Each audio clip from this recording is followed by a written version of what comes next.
I am pleased to inform you that we have arrived at the labyrinth. Please be advised that the punishment for trespassing is resident count. The interior can be I would also... Oh. Attention. You are hereby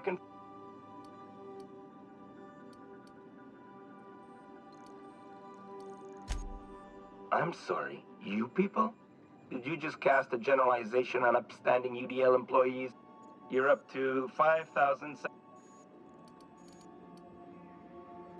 Protocol is important.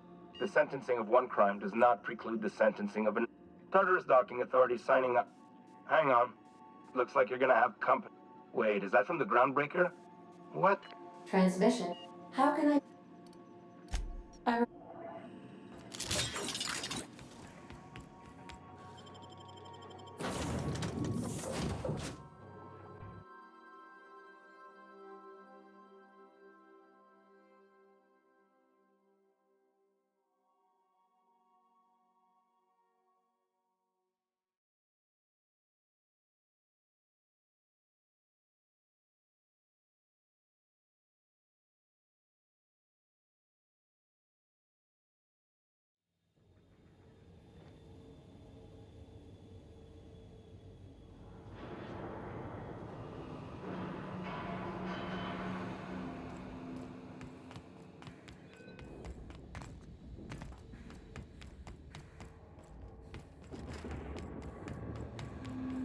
The captain did right by us. Now it's time. The board will never own Groundbreaker. Not while I read. Push on, What's my that guy. noise? Incoming! Try something else! Not even a scratch. Stay down, okay? The body. Here we go. Everyone all right?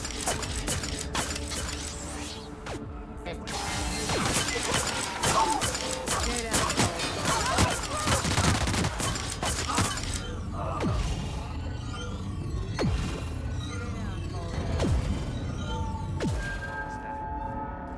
Put him down! Attack! Must get past that armor! Groundbreaker. Trash like you. Stay down, hullhead. Wasting my time. I don't have time for this.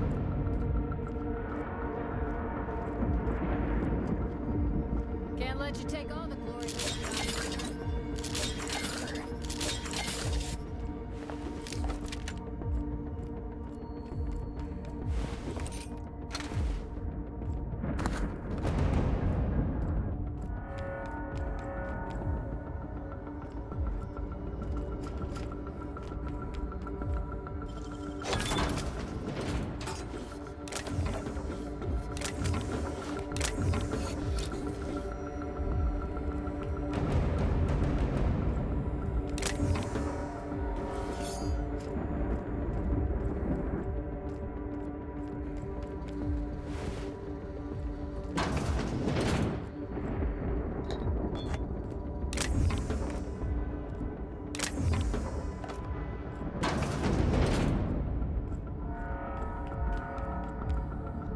Trouble incoming, Captain.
Entering the labyrinth's the easy part.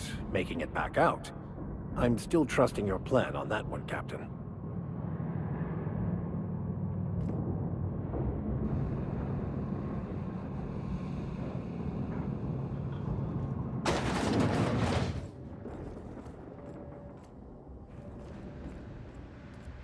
I suppose it would be too late to back out now, huh?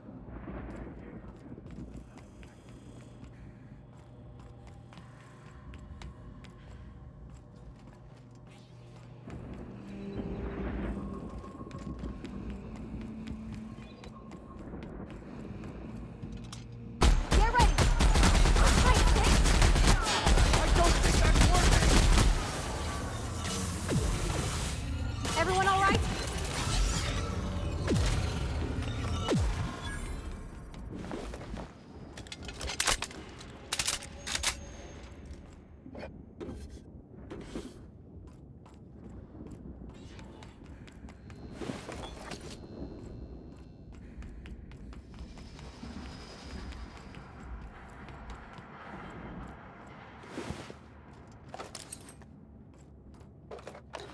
Incoming!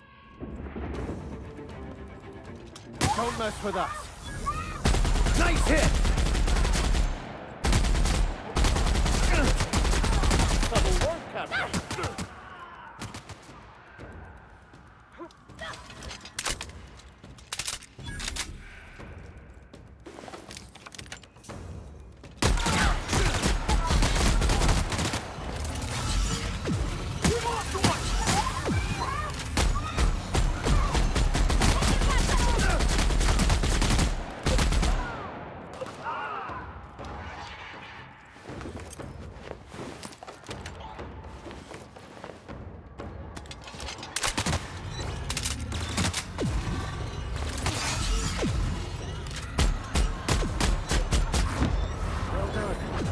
We're still alive.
team practice. Everyone all right?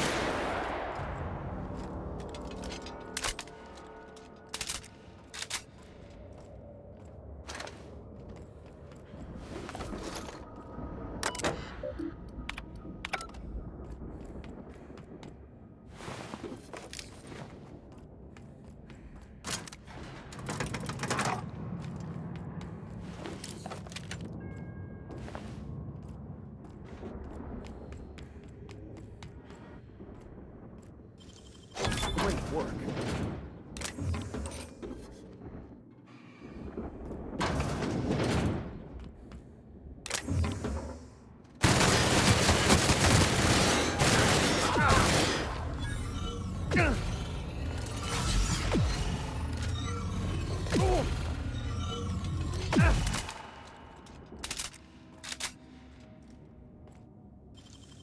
Nicely done.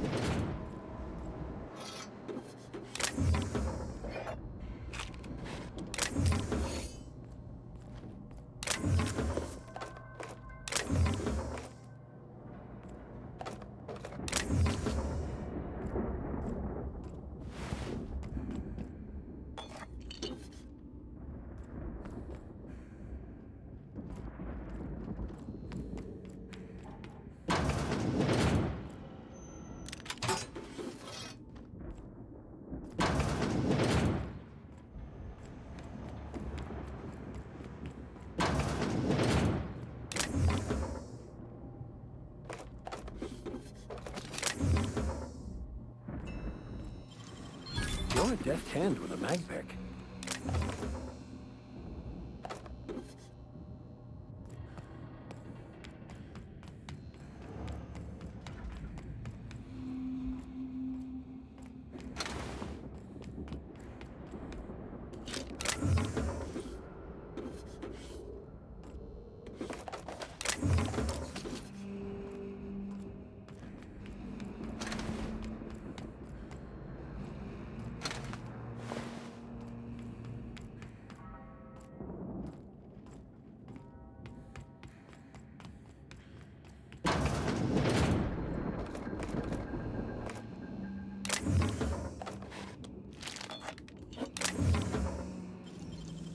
Dang, that's impressive.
Great work.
I'll keep quiet.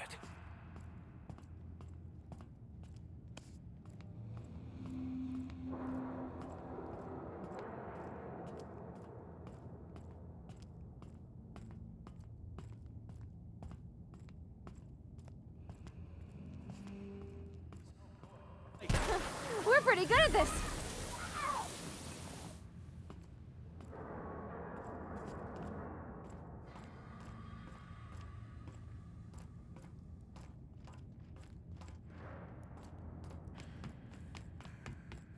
Imagine being locked up in a place like this. The weight of all that stone and steel.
Is that a joke? Y'all... Forced pacification system. If the... Anyway, I need to... Of...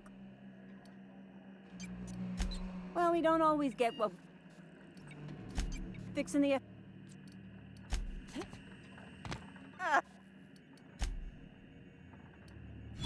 Oh, for... The password...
Let's go, troops.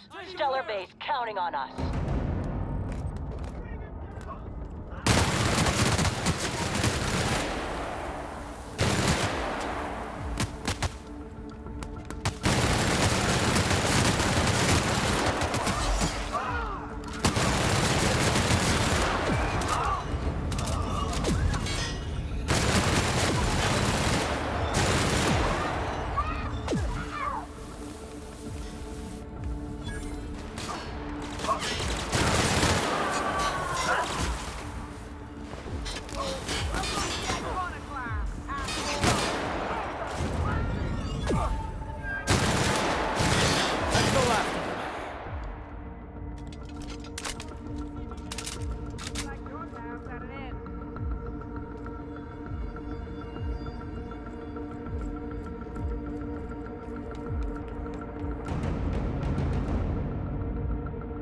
Here we go. Bless our eternal minds.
Well, look who it is. I'll be damned. I was prepping the studio for our announcement, and here you are as a bonus. I had heard you'd taken a mechanic under your wing. What's the matter, girl? Couldn't find actual employment? The captain's treated me right. Better than any of you bored folk ever have. I'm exactly where I want to be. And the convicts. The vicar. You know, most people, once they're out of prison, don't seem keen on returning. Oh, I would go anywhere to see you fall, sir. When you go off and get yourself shot, try to avoid taking one to the face. I'll want it recognizable to show to my citizens. My word! You've correctly identified the most recognized... It's a wonder what Phineas saw in you. Then again, he's an insane person. Thankfully, he's out. Yes, he is an extraordinarily obstinate fellow, isn't he? Fine, he isn't working for us per se. Semantics, he'll come around. But that's between us. As far as my adoring citizens will go, we've turned a dangerous crackpot into a working-class man. It's a miracle.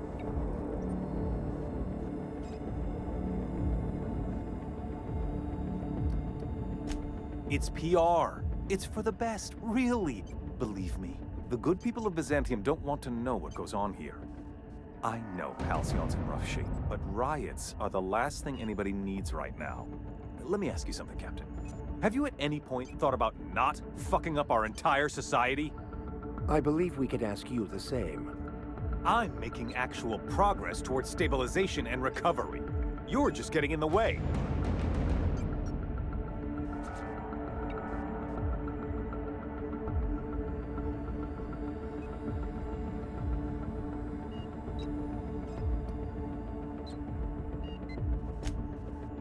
Oh, right. This coming from the psychopathic outlaw. Yes, I'll try to be more open-minded about your path of wanting dissent. We don't need.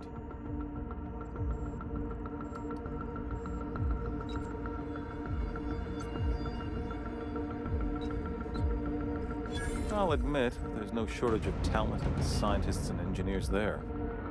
Look, I'm not an unreasonable man. If you manage to storm the castle, as it were, and make it out of here with Phineas alive, I can't exactly afford more havoc than you've already caused. Fine. If you survive, you'll need someone to sell the rest of the board on your plan.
right, MSI.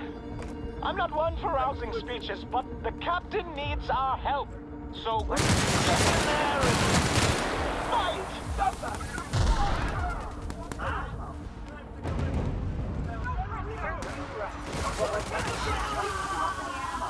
Stay down. It's one waste of company ammo.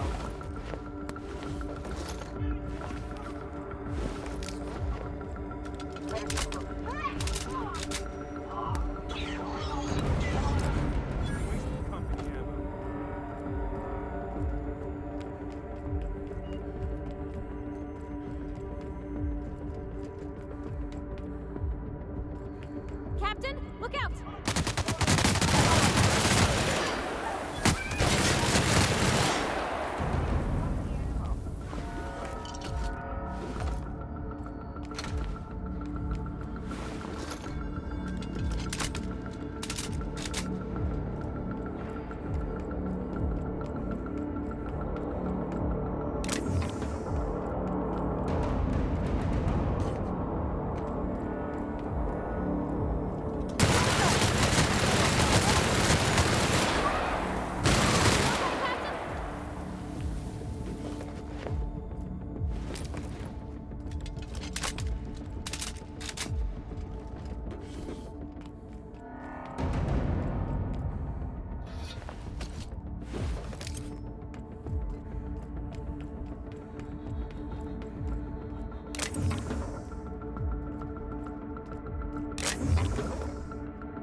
Think this counts as a promotion?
Everything in my life has been leading up to this point.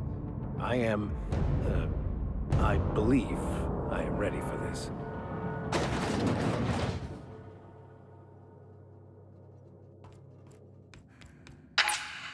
Captain, you have an uncanny talent for complicating my life. I don't like being played. When you delivered Wells into my hands, I was operating under the assumption that I'd won your loyalty. You've disrupted the balance of power. You've upset the natural order of things. You've introduced uncertainty, and there is nothing I despise more than uncertainty.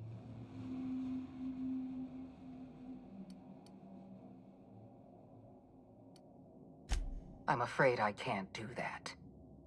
You have a flair for subtlety.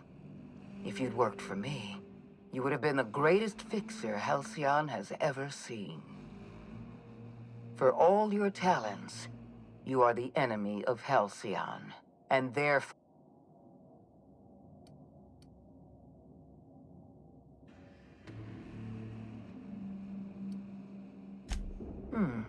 You make a nuanced and compelling argument. Here's my rebuttal. No. Dr. Wells is being held in my custody. His cooperation will prove invaluable, even if I have to beat it out of him. All that's left to do is put down this riot, arrest you, and then get on with the bloody business of saving this colony.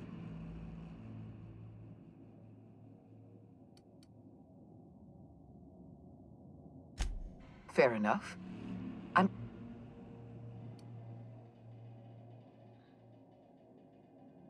Interesting that you think I'm going to die here. I believe I'm more than capable of taking you on.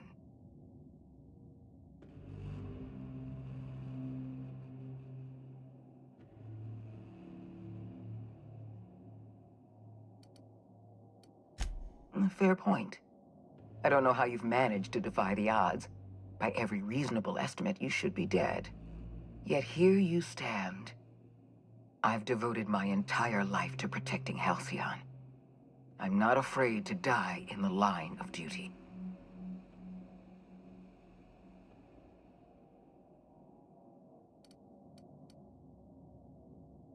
There isn't much of a board left, thanks to you. You've thrown this system into disarray. Cleaning up your mess will be the work of a lifetime. You were always an unknown variable. I tried to recruit you.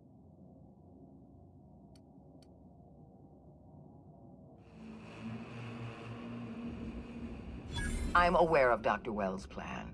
Revive some brilliant scientists and engineers from the Hope and work with them to save the colony. He's already revived you, after all. 50 or 60 years ago, I might have agreed with you. But we've passed the point of no return. The best scientists in Halcyon can't save us now.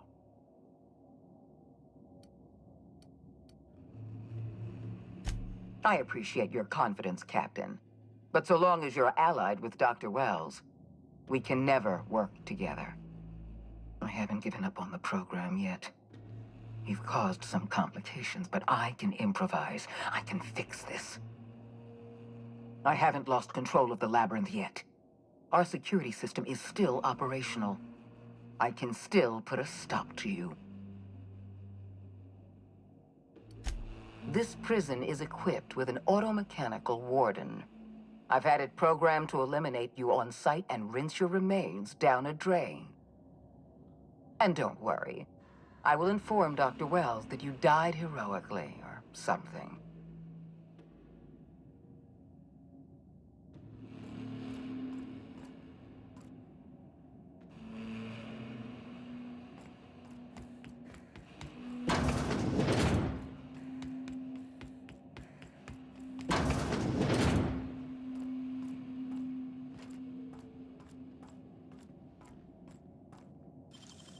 Great work.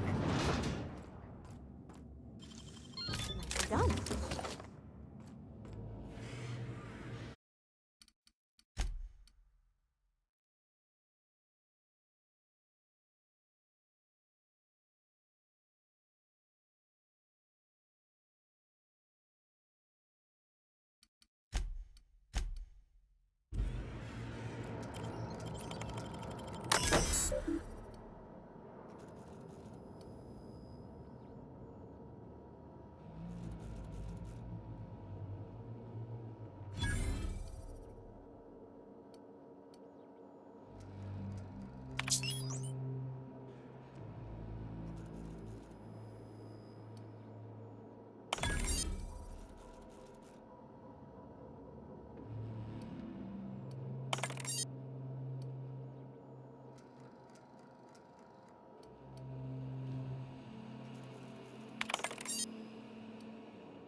just done. Well done.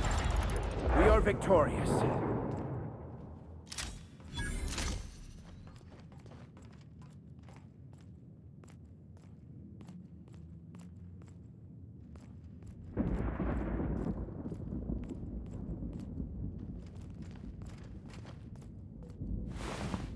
Get me out of here!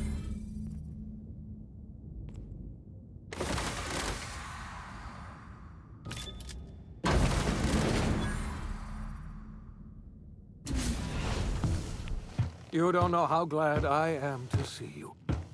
You did the right thing. Akande was a monster. Her death was much deserved, and long overdue.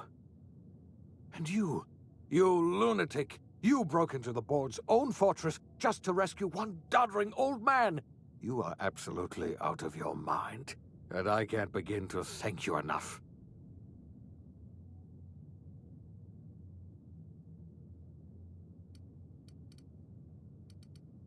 I'm all right, thanks to you. Akande wanted my cooperation. I'm quite sure she would have beaten it out of me if you hadn't arrived. You've broken the board's stranglehold on this colony, and you saved my life. But there's still so much we have yet to accomplish. You and I are going to have to work harder than ever to save Halcyon. I'm afraid the situation is far worse than any of us ever anticipated.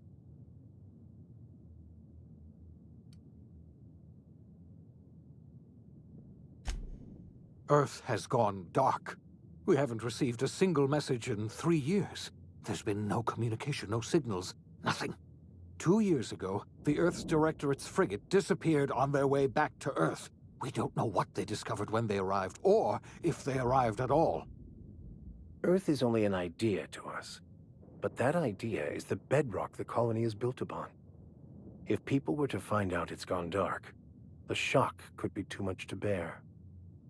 I don't want to imagine what'll happen once news gets out. Let's just keep this between us for now.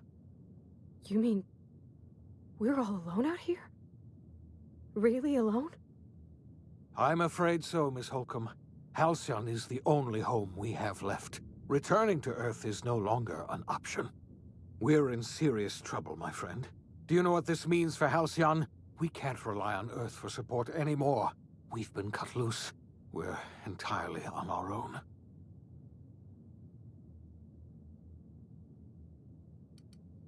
Yes. I don't know what happened, but something must have gone horribly wrong. We have no connection back to Earth, and I heard it from Akande herself. She tried to pressure me into joining her side. She was half right. We are alone, and we're going to have... You might have heard of the Earth Directorate's frigate. Half the colony's entire military was on that ship. They were returning to Earth when they vanished without a... That was 2 years ago.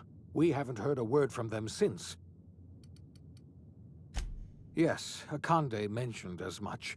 Earth hasn't sent... Akande had kept the truth to herself, perhaps with good reason. Can you imagine? I wasn't trying to hide the truth from you, but yes, I experimented on the Hope's colonists. You are my first and only success. I didn't tell you about the others because... Thank you. My apologies. If you have any... We must begin the revival process immediately, starting with the Hope's brightest minds. And then, we're going to need a leader. And I can't imagine a better person...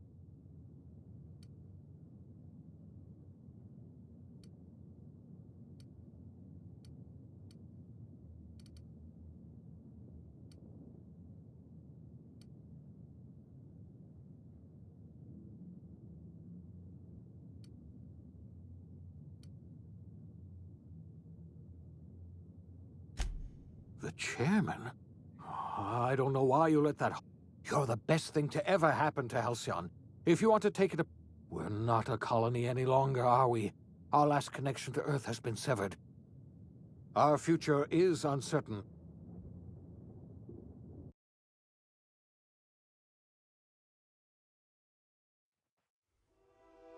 The OSI teaches that everything in the universe happens according to the grand plan. But the stranger that arrived in Halcyon was an unplanned variable. From the moment he landed in Emerald Vale, his actions altered the course of history. The events on Tartarus brought about the end of the board's authority. But the board's mistakes would haunt the colony for decades to come. The damage they left behind would require the work of a generation to repair. Dr. Phineas Wells began reviving a handful of the Hope's colonists: engineers, scientists, technicians, and intellectuals. They were among the brightest minds the Earth had ever sent out into the stars. The Hope scientists and engineers woke up in a colony descending headlong into total collapse. With no way to return to Earth, they had no choice but to band together and devote themselves to the cause of saving Halcyon. The people of Halcyon were nothing if not hardy. In the absence of the board's authority, many of the colony's settlements banded together with a single purpose in mind: survival. Life was especially hard in the years to come. Some towns dissolved by attrition and starvation, but most of them found a way to carry on.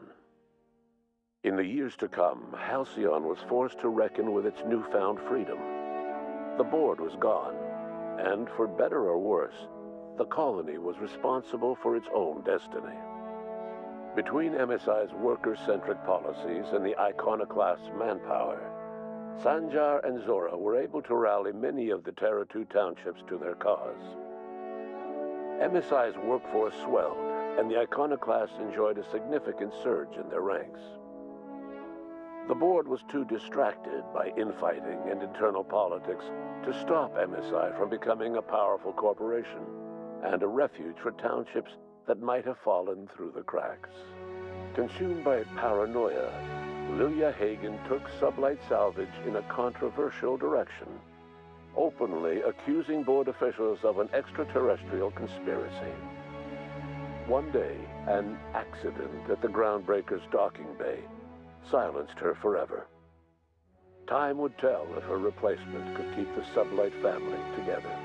Adelaide McDevitt replaced Reed Thompson as the leader of Edgewater. She and her followers transformed Edgewater in their image. Anyone loyal to Reed was pressured into leaving town, and those who stayed behind adapted to her way of life. Adelaide transformed the old cannery into a new garden. The nearby Edgewater Cemetery provided a convenient source of fertilizer. As for Reed Thompson, it was said that he lasted exactly 2 days outside the walls of Edgewater. Years later, a marauder was found in possession of his hat. Under the leadership of Junlei Tennyson, the Groundbreaker held firm against corporate influence. The ship's mechanical stability gave Junlei the time to educate a promising generation of engineers schooled in her family's traditions. The future of the Groundbreaker looks promising. The rediscovery of the Hope and the abandonment of the lifetime employment program forced Byzantium to come to terms with some uncomfortable realities about the state of Halcyon. While Byzantines were reluctant to surrender the luxuries they'd grown accustomed to, the board's diminished authority gave them little choice in the matter. Nearly everyone had to learn to make do with less. Some even had to get jobs. It was a dark time indeed. Even the Gorgon asteroid, though a distant enigma to most of Halcyon, felt the aftershocks of your actions. Olivia and Minnie Ambrose worked together to cure the marauders Adrena Time had created. Through their partnership as scientist and administrator, they discovered the harmony that had eluded them as mother and daughter. And through years of patience and effort, they discovered the means to wean Halcyon from the scourge of Adrena Time. Their work eventually allowed Wells and his scientists to treat many of Halcyon's marauders. As their addiction waned, the colonists who had lived for so long under the thrall of Adrena Time returned to their communities and loved ones, and joined in the effort to save Halcyon. In spite of everything, the Gorgon asteroid remained a sobering reminder of the potential for progress and disaster in humanity's most ambitious efforts. The Rizzo's company in Halcyon dissolved after the collapse of the board. Needless to say, the launch of Spectrum Brown was indefinitely delayed. A stockpile of Spectrum Brown remains buried deep beneath the ruins of the old distillery, abandoned to time and attrition. With the dissolution of the board, Ruth Bellamy found herself without the two constants in her life: Byzantine culture and her sister Belinda. In the face of this new reality, she struggled to find a direction for her life. The colony had moved on from Halcyon Helen and would require new heroes in the years to come. And so Ruth Bellamy decided it was time to exit stage left. She quietly disappeared from public view. The dissolution of the board did not mean the dissolution of the ambitions of Cedric Kincannon, the charismatic leader of Sublight Underground. Cedric offered Slug's transportation services to the newly thawed colonists and set to work ferrying resources and food wherever they were most needed. For better or worse, slug headgear became fashionable in the following years. As the board began to disintegrate, Spencer Woolrich found himself at a crossroads. Cling to what little stardom remained to him, or help usher Halcyon into its new future. To the surprise of many, perhaps himself most of all, Spencer chose the latter option.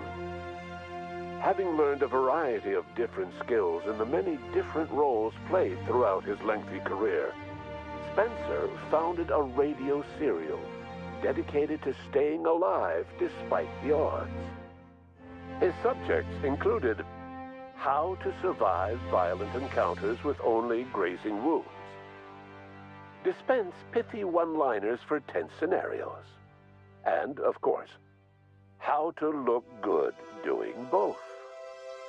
After a brief attempt at dating Helen as one person rather than two, which both Bertie and Helen found too strange, Bertie struck out on his own to try his hand at raising woolly cows.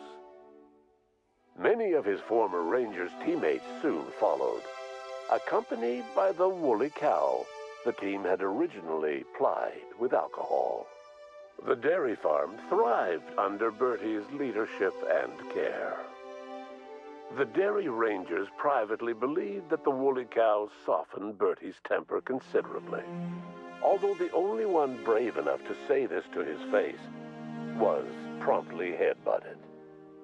Due to the board's dissolution, many of the Prophet's old customers no longer found quite the same value in productivity seminars that they once had.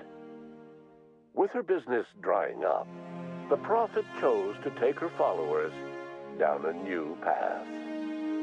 Months later, salvagers on Eridanos found clues leading them to a seemingly abandoned bunker out in the wilderness.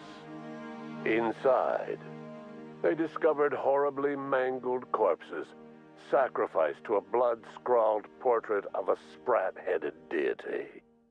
The Prophet was not among the bodies. Your influence shifted Ellie's perspective. She finally admitted, albeit grudgingly, that she just might need other people. Sometimes. With a steady income from the life insurance payouts, she was finally able to afford a ship of her own.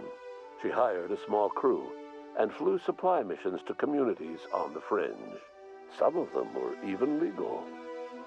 Life in Halcyon was sobering for Felix Millstone. The grand revolution he dreamed of never came. There was no great awakening for the colony, no celebrations in the streets. There was only the hard, desperate work of trying to repair a broken colony. Felix never had a head for numbers, but if there was labor to be done, he was there to help. Eventually, Felix realized that the work of a revolution was done with two hands. As much as he enjoyed his adventures aboard the Unreliable, the vicar, known as Max, eventually decided that it was time to move on, to live out the life he had sought so long to create. He knew there were many in the colony who carried burdens much worse than the ones he had struggled with, and he devoted himself to easing their suffering wherever he could. He only ever took up arms again to defend the defenseless, unshackled from a lifetime of striving and fighting the universe and himself. Vicar Maximilian de Soto was finally at peace. Once the matter with the Hope colonists was resolved, Junlei bashfully asked Parvati if she'd like to join her permanently on the Groundbreaker, and Parvati enthusiastically, if somewhat awkwardly, agreed. The stories of her adventures spread across the colony, and Parvati soon found herself the center of attention. Having served as the engineer of a renowned spacecraft, tramp freighters and wildcat miners sought her out by name, and in no time, she was a fixture in the Groundbreaker's mechanical ecosystem. She and Junlei were never far apart. Nyoka returned to Monarch to take another crack at making a permanent life for herself. She formed the Charon Group, a mercenary outfit of ragtag survivalists and wilderness experts. Anyone in need of a guide, or just looking to throw back a beer and swap stories, could find her camping on the trail or clearing an infestation. The SAM unit that accompanied you spread awareness of the product line's superior sanitation and maintenance capabilities across what was left of the colony. This led to a boost in SAM unit sales. Did you know that SAM units are the longest-lasting, toughest-acting cleaning solution in Halcyon? Minister Clark was released from house arrest, and his contact with you gave him a sense of renewed purpose and vigor. Once it became clear that no help would be coming from Earth, he threw his considerable efforts and talents into helping Halcyon manage the crisis before it. As for Dr. Phineas Wells, he spent his remaining years in his orbital lab. He eventually came to terms with his own past and was able to forgive the mistakes of his younger self by devoting his remaining years to serving the colony. In the end, Dr. Wells was able to save every scientist and engineer aboard the Hope. Over the next decade, nearly all of the Hope's remaining colonists were successfully revived. Halcyon saw a period of rapid technological and scientific advancement. Breakthroughs in dietary supplements saved the colony from starvation. Geoengineering projects and social reforms began to change the structure and character of the colony. Dr. Wells laid the groundwork for the project to save the colony, but he would never live to see the fruits of his labor. He passed away a few years later. His work was carried on by the scientists and engineers he revived. Today, Halcyon has stabilized. The people of the colony work hard to adapt to their new circumstances. Nearby colonies send aid and supplies. Life will never be easy in Halcyon. But for the first time in its history, there exists a sense of real, genuine hope about the future. And what about you, the unplanned variable in the history of Halcyon? You brought an end to the riot on Tartarus and partnered with Chairman Rockwell to run the colony together. As Halcyon looked toward the future, you remained a constant presence in the colony's administration. You were never weighed down by bureaucracy, and you never had to dirty your hands with politics. You had people who did that for you. By your influence, Halcyon survived the turbulent years that were to follow. No one knows what's happened to Earth, and no one knows what the future has in store for Halcyon. All we know for certain is this: the name of the Unreliable and that of its intrepid captain will remain the subject of countless stories for years to come.